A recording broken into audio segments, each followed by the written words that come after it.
Крымской АССР.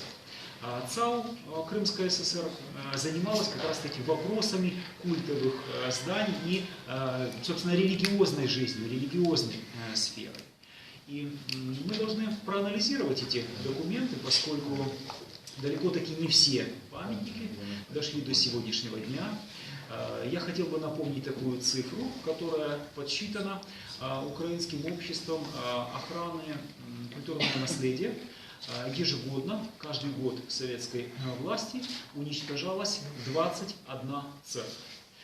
Только лишь на правобережной Украине было разобрано на дрова и сожжено порядка 1900 деревянных церквей 17-18 века.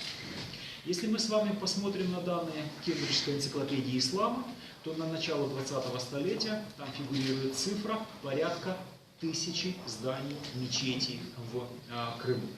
Естественно, что до сегодняшнего дня дошла только лишь малая толика, только лишь малый объем этих зданий. И специалисты вот этого украинского общества подсчитали, что от общего количества потерянных памятников истории и культуры в результате того, что называется форс-мажорных обстоятельств, то есть землетрясения, пожары, погибло только 4% объектов. Напомню, что более 60% объектов было уничтожено в результате государственной политики. Прежде всего, активная фаза, пришедшаяся на межвоенный период 1920-30-х годов. И поэтому указанный фонд Центрального исполнительного комитета, он чрезвычайно важен, чрезвычайно информативен в работе по данному проекту. В рамках этого фонда на хранении находятся, во-первых, учетные карточки зданий. Эта учетная карточка составлялась на специальном бланке, там фиксировались технические параметры здания, его состояние, подчас время построек, иногда указывались благотворители, строители, источники финансирования. Вторая важная группа документов – это договоры, которые заключались между представителями общины, как православной, так и мусульманской, и ЦАУ, ЦИК Крымской АССР. Это была типовая форма договора. Мусульманская община должна была из своей среды выделить так называемую церковную двадцатку, которой в аренду передавалось здание мечети. И эта церковная двадцатка несла ответственность за техническое состояние здания, необходимость его ремонта, использования в культовых целях. Третья группа документов – это опись движимого и недвижимого имущества. Она есть в каждом архивном деле. Почему? Потому что на большинство мечетей сохранилось по отдельному архивному делу. В среднем по объему такое дело составляет от 5 до 20 листов в разной степени наполняемости, но вот такой объем. И это опись движимого и недвижимого имущества. Здесь большевики были очень скрупулезны, просчитано абсолютно все, даже малейные коврики, даже количество плодовых деревьев во дворе, наличие фонтана, ну и, простите, даже иногда указывается наличие носилок для покойников. Эти документы показывают следующее для 20-х годов. Удивительная бедность мусульманских общин, которые фактически были поставлены на грань нищеты в результате социальных катаклизмов и голода 1922 года. Следующая, третья группа документов – это очень интересные документы. Это перечень, список тех людей, которые составляли мусульманскую общину. Там фиксируются личные данные человека, в том числе домашний адрес по дате составления документа. Как правило, это 1920-е годы. Я думаю, что вот в таком личностном аспекте, говоря о истории повседневности, для людей, живущих в сегодняшнем дне, как правило, это, вероятно, уже внуки, правнуки, было бы очень интересно узнать о своих предках. Почему? Потому что, повторю, там личные данные, там домашние адреса на 1920-е. Еще одна группа документов – это данные о священнослужителях. Почему? Потому что, когда мы говорим «мусульманская община», это не только здания мечети, это не только прихожане, но это и священнослужители. Они оказались в крайне тяжелом положении в межвоенный период. Почему? Потому что, напомню, советская власть реализовывала принцип государственного атеизма. В Крыму действовал Союз воинствующих безбожников с показательным названием. В рамках Союза воинствующих безбожников работала такая структура, как Дегиляр. Идея большевиков была в следующем.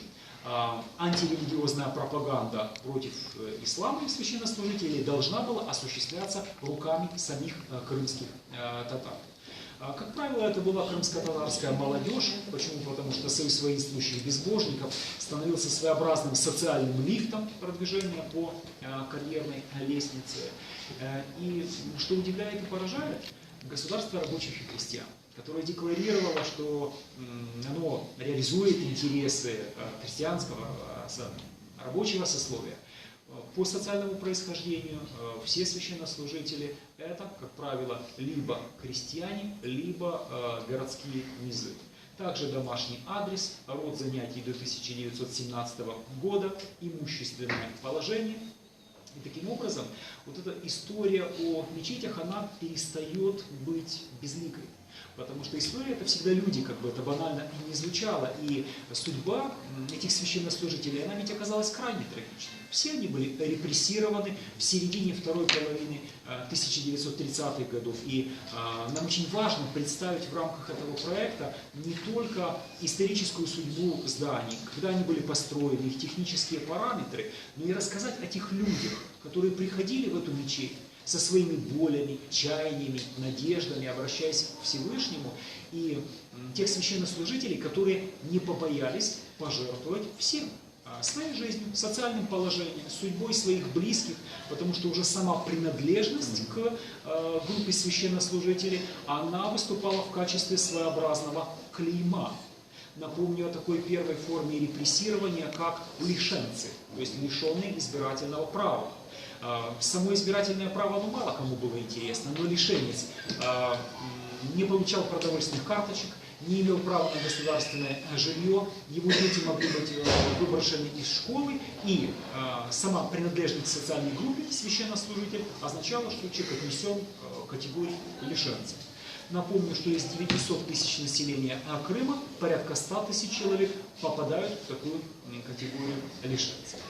Ну и, безусловно, целый ряд документов, последняя группа, о не только зданиях мечетей, ну, например, о памятных знаках, о местах захоронения. Например, очень яркий документ Бьюкарларского района второй половины 30-х годов, где речь идет о том, что у места захоронения собираются мусульмане из окружающих сел, и на уровне Бьюкарларского рика решается, а что же, собственно, сделать с этим захоронением. Принято совершенно простое решение во время весенней кампании место захоронения распахать для того, чтобы лишить окружающих жителей деревень возможности для сбора. Поэтому я думаю, что было бы целесообразным сформировать еще в рамках данного проекта сборник документов, издать этот сборник. Потому что подчас лучше самого документа, языка документа не скажешь. Заседание стройуправления Совета народных комиссаров 1936 года. На заседании стройуправления идет речь о том, что делать с кладбищем. И если нет родственников, принимается решение о том, что кладбище разбирается, а могильные сооружения используются для нескольких объектов.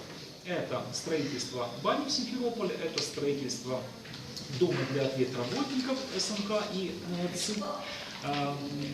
Речь идет о выделении транспорта для перевозки вот этого строительного теперь уже материала. И на этом заседании стройуправления выступает представитель НКВД, который говорит о следующем, что а вот есть еще одна очень ценная часть, это оградка вокруг могилы, она из металла, поэтому он обращается с просьбой, чтобы системе исправительно-трудовых учреждений, то есть колонии, располагавшиеся в Крыму, передавали эти оградки, потому что заключенные из них смогут изготавливать товары народного потребления. Это были кружки и ложки, столь необходимые в народном хозяйстве. В общем-то, здесь ярче самого этого документа, протокола заседаний стройуправления, и не скажешь. смерть никого больше не останавливает. Она становится частью обыденности, повседневности. Она Цинизм. никого больше не пугает. И вот эта грань между жизнью и смертью, она в известной степени стирается. Так что я думаю, что издать вот такой сборник документов в рамках данного проекта, который отображал бы государственную политику в отношении мусульманских общин, так что это было бы достаточно важно и актуально.